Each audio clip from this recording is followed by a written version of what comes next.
Welcome to episode 89 of Gatekeeper, שומר סף, מספר 89 כבר, והפעם, כמו שאתם שמים לב, אנחנו באנגלית. אם אתם זקוקים לתרגום, חפשו אותנו בווידאו, שם יהיו כתוביות. And today's guest is renowned British author and social critic Douglas Murry. Hello, Douglas, and thanks for coming on the show. It's very good to be with you. And the occasion we are for this conversation is the publication of your second Hebrew book, The Madness of Crowds. In Hebrew, it's שגעון ההמון, איך שיח הזהויות הורס את החברה. And if you're listening to this podcast and you want to purchase this book or Douglas's other Hebrew book, המוות המוזר של אירופה, The Strange Death of Europe, our coupon is Shomer, SHOMER, and if you go to the website of the publisher, put this coupon and you'll get 20% off on the books. So Douglas, let's start with the big picture. Since I'd say the overarching or what bears on the mind reading your two Hebrew books is the West lost? Are we losing this battle to the Wokarati? I don't think it's lost. I think there are periods where you're more winning and more losing. And certainly in recent years, I think that the West has been more losing than it has been winning on its home turf. It's the case in predominantly, it has to be said, English-speaking countries. I think this has to be recognized, that the mental viruses I'm talking about in the madness of crowds are primarily observable in English-speaking countries for interesting reasons, the most obvious of which is simply that this is all poured out from America, and so inevitably it's reached English-speaking countries first. But yes, I think that all sorts of things have been losing ground. I think we've been losing ground with the fight for reason to be a principle in dialogue. I think we are losing ground in observable fact, retaining its priority in debate. And obviously, in the madness of crowds, I take four examples of where I think this is happening, everything to do with gay, everything to do with relations between the sexes, between men and women, everything to do with race, and everything to do with trans. But I mean, there are others where I think we can observe the same foundational problems occurring. But reading your first book, it was pretty obvious that the fault lies with the elites.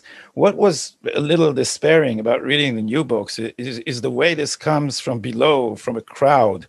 The scenes you describe where university students and administrators, a young administrator, impose this impossible code of behavior and censorship of thought. Is it really a bottom-up phenomenon now? That's a very interesting observation. I think to a considerable degree it is. I should also say to our listeners and people who have joined us that it's not only a cause for despair. I mean, it's certainly in the madness of crowds, there's cause for a lot of hilarity as well, because the things that people say about LGBT, about race, about relations between the sexes are so ludicrous on occasion that you can't help but giggle at the very least.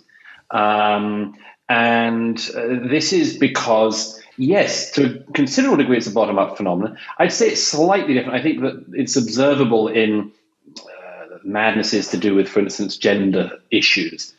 This has primarily been inserted into the society at a university level, and young people have been misled into thinking that the social sciences are, in fact, sciences, and that the gender theorists are like biologists, as opposed to total crocs and fools who are making it up as they go along.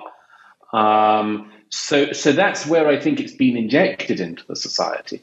And I think that a lot of the rest of the culture just simply finds it very hard to know what to say in response, how to reply, because so much of it is so completely baffling. A couple of days ago in the United States, there was a story that was run by Barry Weiss on her Substack of a medical college in the US where one of the lecturers at this medical college in California says, interrupts the lecture and says, I just want to row back and apologize because I'm conscious that at the beginning of my lecture I referred to pregnant women. And I don't want anyone to assume that what I'm saying is that only women can become pregnant. I should have said women who have become pregnant. I mean, we're significantly lost if medical schools in the West teach people that men can become pregnant, and you're going to terrify and needlessly worry a generation of young people if you assert those kinds of things. But yes, that's where it goes in. It goes in at that level.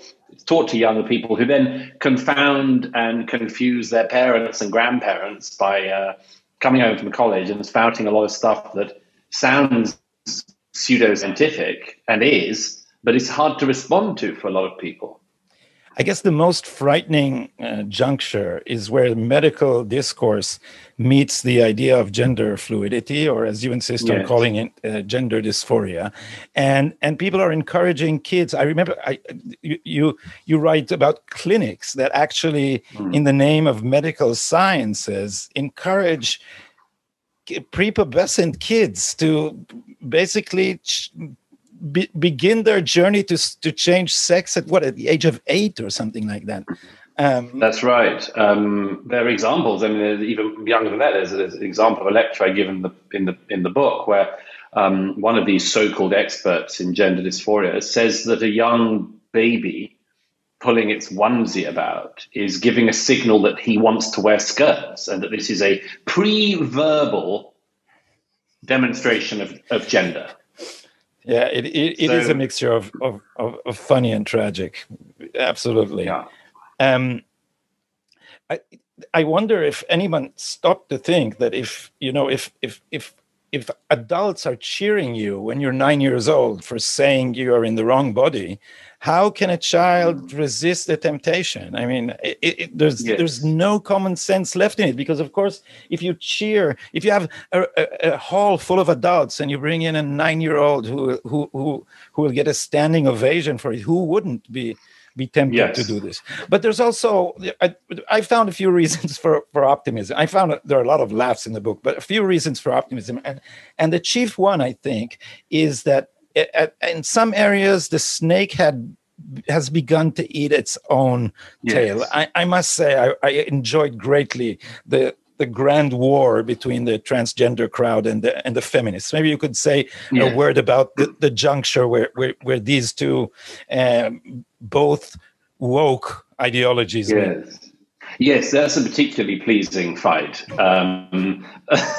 There are several, aren't there? I mean, I say that one of the reasons the trans question deserves much more serious thought than it has at the moment is not just because we need to try to work out what it is and what it isn't, but because it clearly runs significantly counter to several other parts of roughly the same creed. I mean, if you believe in feminism, it's highly likely, if you're a feminist, it's highly likely you're going to be in favor of LGBT rights. And currently people are told, well, you're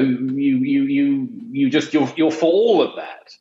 And I point out, no, these things run counter to each other. For instance, it's not at all clear to me that people who are gay should celebrate slightly effeminate young men being transitioned into girls, or tomboyish girls being transitioned into approximating a young male. I don't think that's at all advantageous for people who are gay or for the gay rights movement. And an even bigger problem occurs with trans and feminists, as you say, because one of the whole purposes of the feminist movement since its beginnings has been not to basically make women subject to and prisoners of their sex, and to free them to do whatever it is that they would like to do with their lives and the competencies, achieve whatever their competencies allow them to achieve. And then the trans thing comes along and says, all these things that the feminists have fought for, we would like, and we would like to be part of, and you have to accept that we're women as well. And a significant number of feminists just can't do that. I mean, most famously Germaine Greer, but there's quite a long list now of prominent feminists who said, no, I don't think this is the case. And some of them are offended by the original claim. Some of them are offended by the mutilation of language that results.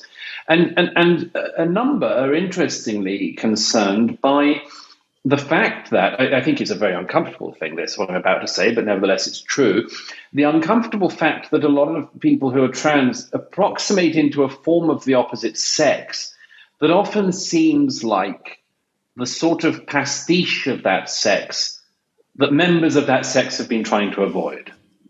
So the person who transitions from male to female, who just looks too much like the busty sort of pin-up woman that feminists had hoped was not going to have to be the archetypal woman. And questions like this are very complicated. And I acknowledge that there's something going on with trans. There is some serious question there to address, and it goes without saying that everybody should be treated with dignity and decency. But I think that we haven't really been trying to work out what's going on there.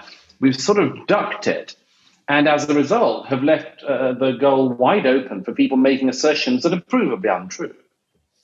For example? Well, that men can become pregnant, or that we are a strangely hermaphroditic species, for instance. I mean, this is one of the foundational claims of the gender movement, is that essentially we are hermaphroditic. And human beings are not. At this stage, the advocates of the gender theory tend to point to things like the clownfish, which is a highly unusual creature that does actually have the ability to transition between sexes. But the relation between Homo sapiens and the clownfish is not close. And I would, at any rate, not suggest the total reordering of society and the rewiring of our brains on the premise of the clownfish. I mean, it's even crazier than saying we will reorder society in accordance with the behavior of the antelope. You know, but to think that you find one of the very rare species that can transition and say, as a result of that, we humans are also hermaphrodites is an example of something I just don't think you can go along with. I don't think any self-respecting person can go along with it. What they're doing, though, is trying to bypass that through culture and the Judith Butler theory that there is no such thing, that we are not divided into sexes. This is only socially constructed. But one of the most, for me, it was the most moving and interesting, emotionally interesting part in the book is the story of James Jan Morris. And this is also an intersection which you gently touch, where feminism and trans ideas collide. Is the part where you describe that he on the way to being she describes a change in his mental perceptions. What exactly is that?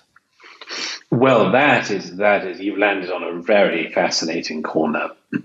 This is also part of the reason why the feminist and the trans thing doesn't rub along completely smoothly. If you try to transition between James and Jan Morris, very distinguished writer, did in the 70s, very early, and I read a very moving memoir about it, Conundrum. If you do that, you bust apart one of the principles of feminism, which is that we can avoid biological realities, or at least significantly push them away. And one of the fascinating things about trans issues, which Jan Morris highlighted, and which a number of people I spoke with and interviewed for the book highlighted, is that if you're a man who starts taking estrogen, or a woman who starts taking testosterone, what happens to you is worryingly like the sort of thing that a an old-fashioned sexist might claim.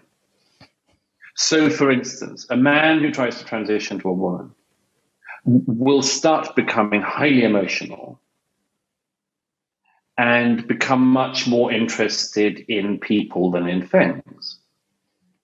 And a woman becoming a man, or trying to become a man and taking testosterone, will experience rage and much more, sometimes violence, not always, but sometimes, that comes from testosterone.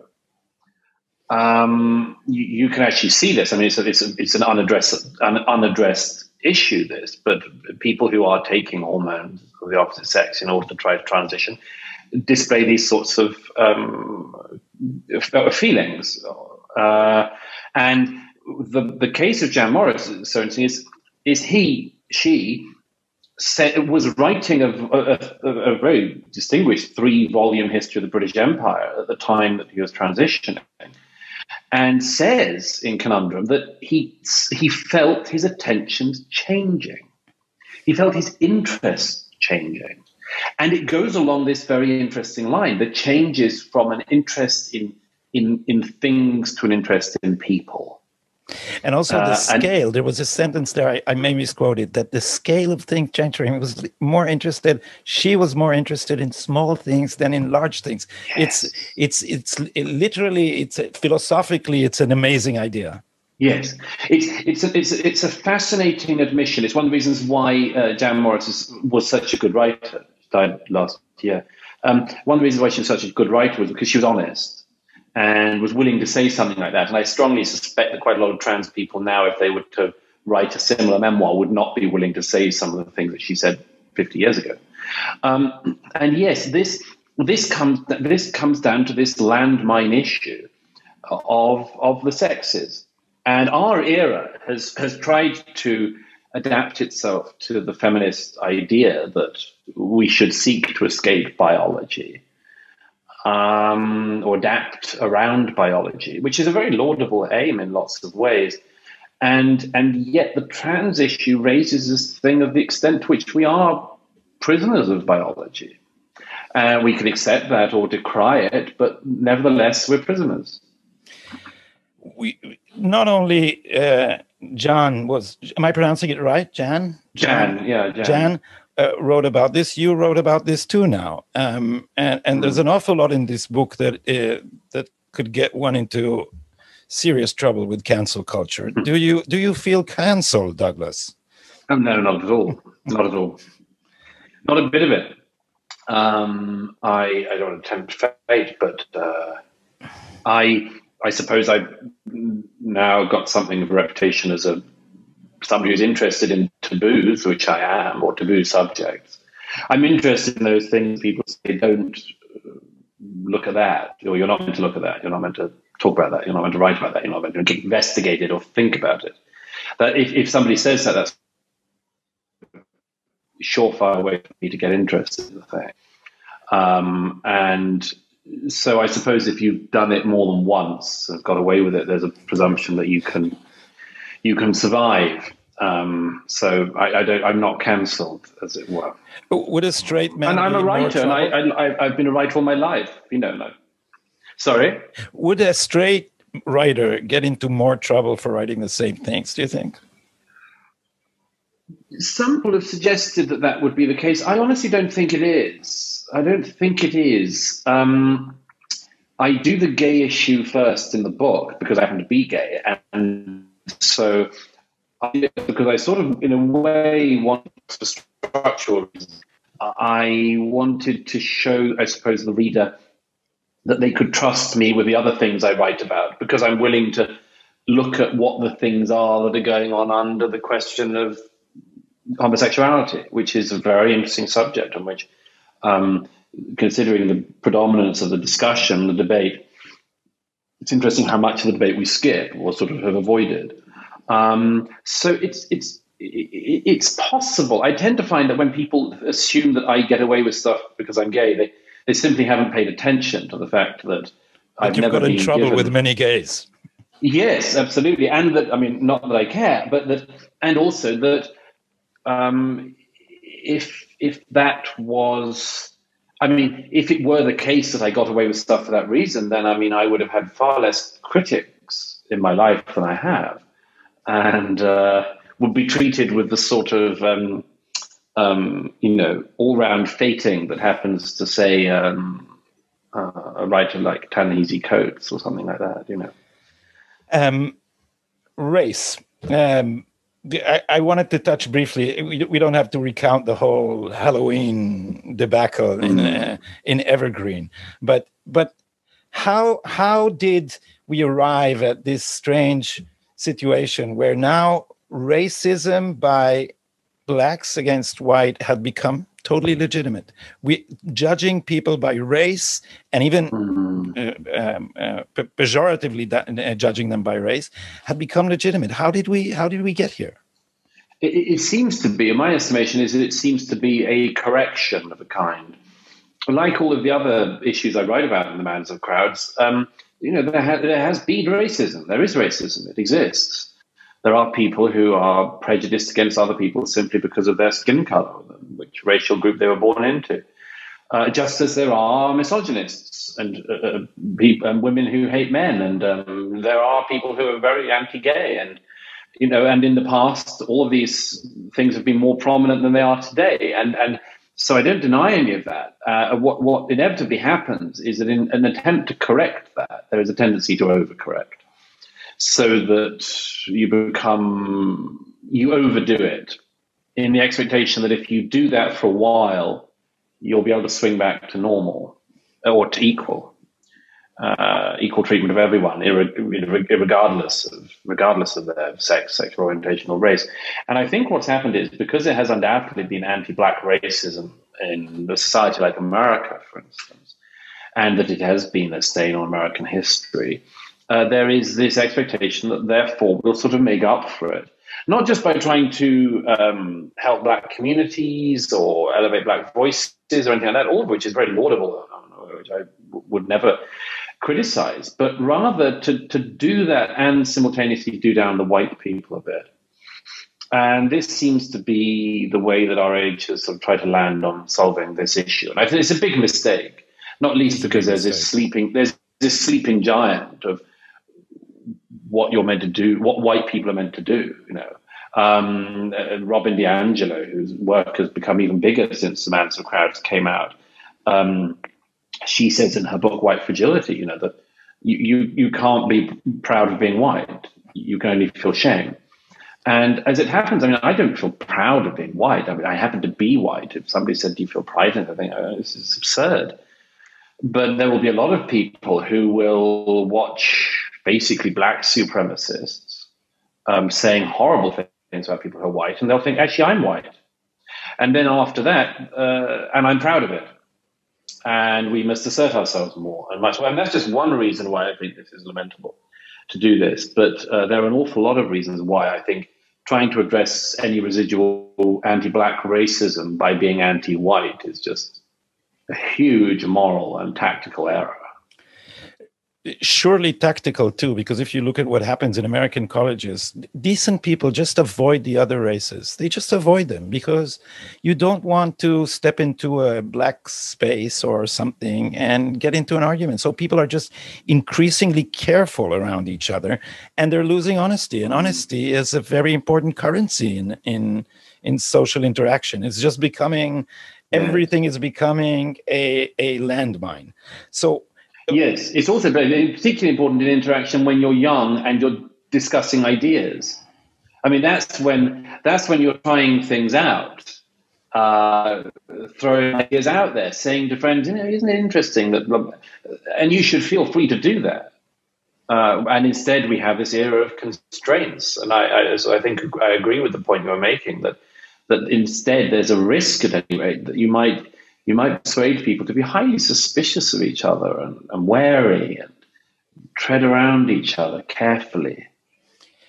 So you have an interlude about Marxism in the book, how this all evolved from cultural Marxism, and if you look back at what happened with cultural Marxists and specifically at Herbert Marcuse, what they were searching for was an ideology that would create as much alienation and hostility between groups. They actually had a plan on how to balkanize society so as to explode the capitalist system.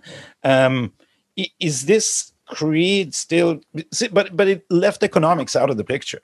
So is this creed in any way still viably or convincingly leftist? I believe it is, and I believe that you can tell that by looking and being able to guess with 100% certainty who's going to jump on the latest bandwagon. I mean, if somebody comes along tomorrow and says, I've invented a new gender, it's, I don't know, gender door handle, the people who will say, great, welcome to the great LGBTQI plus club, will be leftists who dislike Western society and think that it's oppressive and patriarchal and racist and cis-heteronormative and all of the other jargon that they spill out. The people who will not say, welcome, I'm so pleased, tell me about your gender door handle feelings.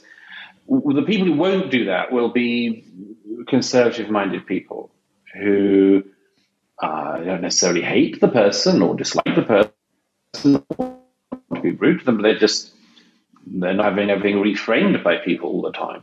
But they say this is a giveaway. It's a giveaway that there are some people who want to jump on every rights claim and every assertion, and they want to.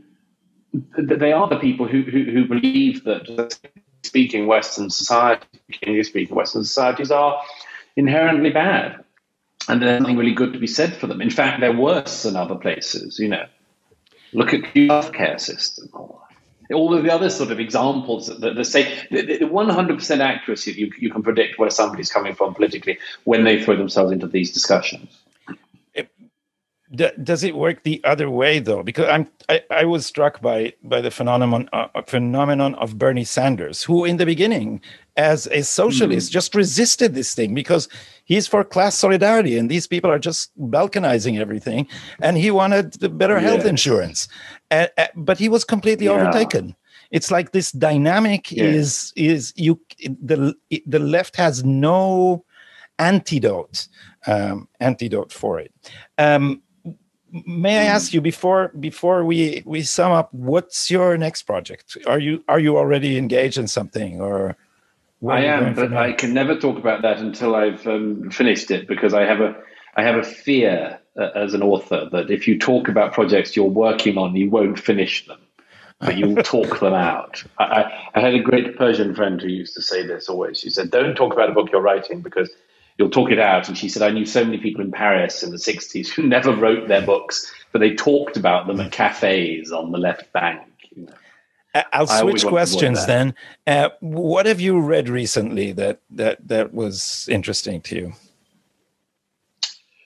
Good question. All sorts of things. I'm reading Thomas Mann's Magic Mountain at the moment in my spare time, which I'm hugely enjoying. I've sort of put off for years and have managed to get around to. It's fascinating, wonderful, wonderful novel. I'm only halfway through, so I don't want to say too much. But what's it? I've been reading the interesting narrative of Equiano, who was a slave in the 18th century, who managed to free himself. One of the relatively few slave memoirs. A fascinating book. You know, remarkable man and amazing first-hand account of what it was like to be kidnapped in Africa by his neighbors and then sold into slavery and sold again and again. That's made quite an impression on me. I'm not going to try and guess by that what you're working on, but maybe a word about working with would be too strong a term. But do you feel that what was referred to as the intellectual dark web is becoming some sort of cultural force? It could be. I mean, it's very hard to analyze the movements of which you're believed to be a part. It's not really for me to say. I don't know. I think that, and certainly before we were all pushed into our solitude and unable to travel much more, I was confident that the smarter younger people coming up had seen through the rubbish. And that was partly through people described as being in the intellectual dark web, most prominently Jordan Peterson, who I know you've interviewed and know. And